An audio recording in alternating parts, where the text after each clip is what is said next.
Hello बच्चों, मेरा नाम है कल्पना और आप देख रहे हैं हैरी क्लासेस का यूट्यूब चैनल।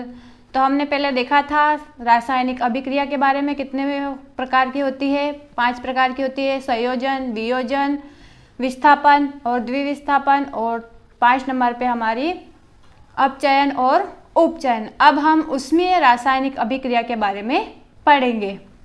क्या होती है ऊष्मीय रासायनिक अभिक्रिया? जिसमें ऊष्मा का उत्सर्जन भी होता है और ऊष्मा का अवशोषण भी होता है, उसे हम ऊष्मीय रासायनिक अभिक्रिया कहते हैं। जैसे हमने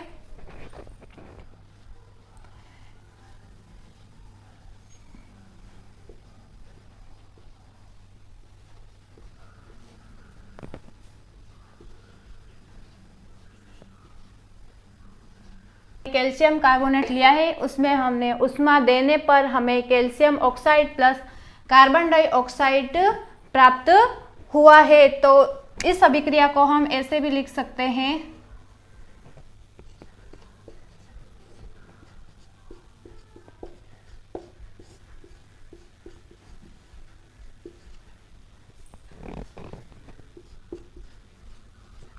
इसमें क्या हुआ है हमारा ऊष्मा का अवशोषण।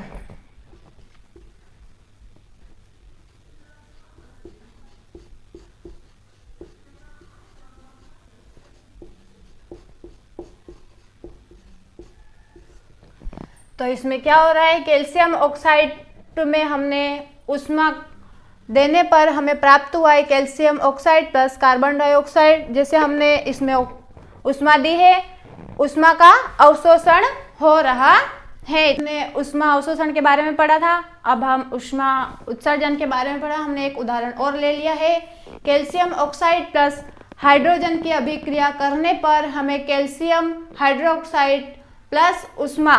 तो इसमें क्या हो रही है, ऊष्मा निकल रही है, इसमें ऊष्मा दे रहा है। तो ये हमारा बिना बुझा हुआ चूना है और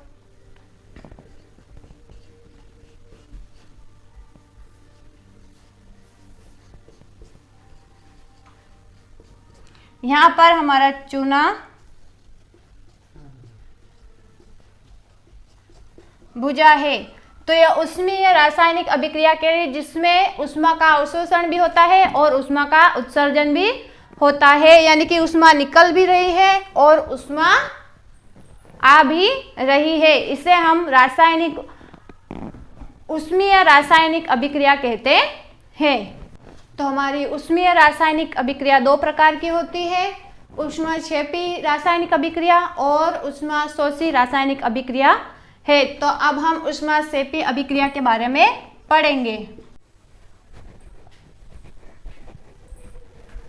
तो अभी हमने ऊष्मीय रासायनिक अभिक्रिया के एग्जाम्पल देखे थे, अब उनकी परिभाषा देखते हैं। ऊष्मीय रासायनिक अभिक्रिया ऐसी रासायनिक अभिक्रिया जिसमें ऊष्मा का उत्सर्जन या अवशोषण दोनों होता है, उसे हम ऊष्मीय रासायनिक अभिक्रिया। यह एग्जाम्पल हमने अभी देखे थे, इसमें ऊष्मा का उत्सर्जन हो रहा है, इस अभिक्रिया में ऊष्मा का अवशोषण हो रहा है। हमने देखा था कि ऊष्मीय रासायनिक अभिक्रिया 2 प्रकार की होती है, ऊष्माक्षेपी। तो पहले हम ऊष्माक्षेपी के बारे में पढ़ते हैं। ऊष्माक्षेपी में हमारा यही जिसमें ऊष्मा का उत्सर्जन हो रहा है, उसे ही हम ऊष्माक्षेपी अभिक्रिया कहते हैं। ऐसी रासायनिक अभिक्रिया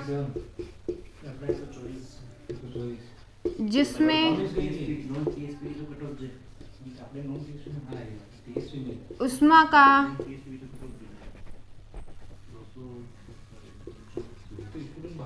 उत्सर्जन होता है, उसे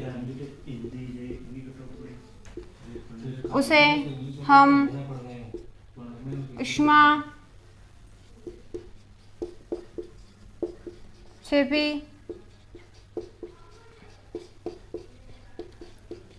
अभिक्रिया कहते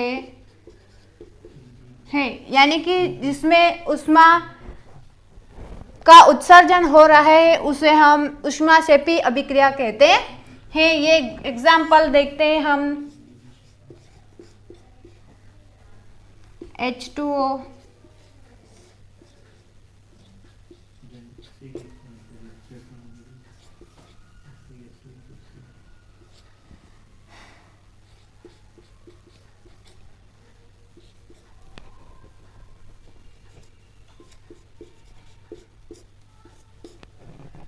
इसमें क्या हो रहा है, ऊष्मा निकल रही है। तो ऐसी अभिक्रिया जिसमें ऊष्मा का उत्सर्जन हो रहा है उसे हम ऊष्माक्षेपी अभिक्रिया कहते हैं। तो अब हम ऊष्माशोषी अभिक्रिया के बारे में पढ़ेंगे। ऐसी अभिक्रिया जिसमें ऊष्मा का अवशोषण होता है उसे हम ऊष्माशोषी अभिक्रिया कहते हैं। हमने ये एग्जाम्पल लिया है कैल्शियम कार्बोनेट प्लस ऊष्मा।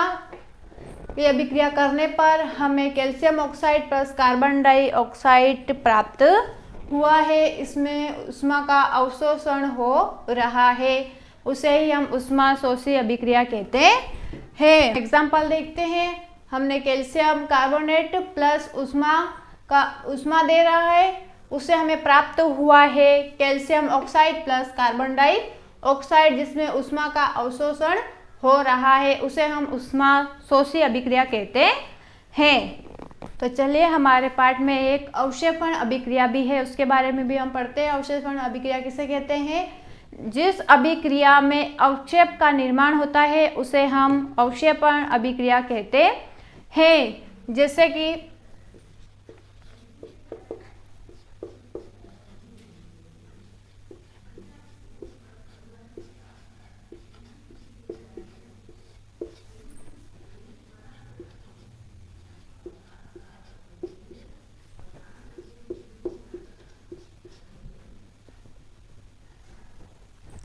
हमने sodium sulphate plus barium chloride की अभिक्रिया करने पर हमें बेरियम सल्फेट प्लस NaCl यानी कि सोडियम क्लोराइड प्राप्त हुआ है। तो जो ये बीच वाला है ये क्या है, हमारा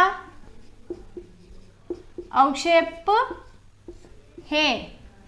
यानी कि जैसे हमने द्विविस्थापन अभिक्रिया के बारे में देखा था, जो सोडियम है वो क्लोराइड के साथ चला गया और बेरियम है वो सल्फेट के साथ चला गया है। तो इन दोनों को मिलाकर एक नया उत्पाद बना है, उसे ही हम अवक्षेप कहते हैं। यानी कि ऐसी अभिक्रिया जिसमें अवक्षेप का निर्माण होता है उसे हम अवक्षेपण अभिक्रिया कहते हैं। दूसरा उदाहरण देखते हैं। हमने सोडियम क्लोराइड की अभिक्रिया सिल्वर नाइट्रेट के साथ कराने पर हमें उत्पाद के रूप में silver chloride plus sodium sulphate प्राप्त हुआ है। तो इन दोनों को मिलाकर जो ये अवक्षेप बना है उसे ही हम अवक्षेपण अभिक्रिया कहते हैं। तो ऐसी अभिक्रिया जिसमें अवक्षेप का निर्माण होता है, इसमें भी अवक्षेप का निर्माण हुआ है, इसमें भी अवक्षेप का निर्माण हुआ है, तो इस अभिक्रिया को हम अवक्षेपण अभिक्रिया कहते हैं। उदासीनीकरण अभिक्रिया के बारे में पढ़ते हैं। जब अम्ल एवं क्षारक के बीच अभिक्रिया कराई जाती है तो लवण प्लस यानी कि लवण एवं जल का निर्माण होता है, तो एक दूसरे को उदासीन कर देता है, अतः इस अभिक्रिया को हम उदासीनीकरण अभिक्रिया कहते हैं।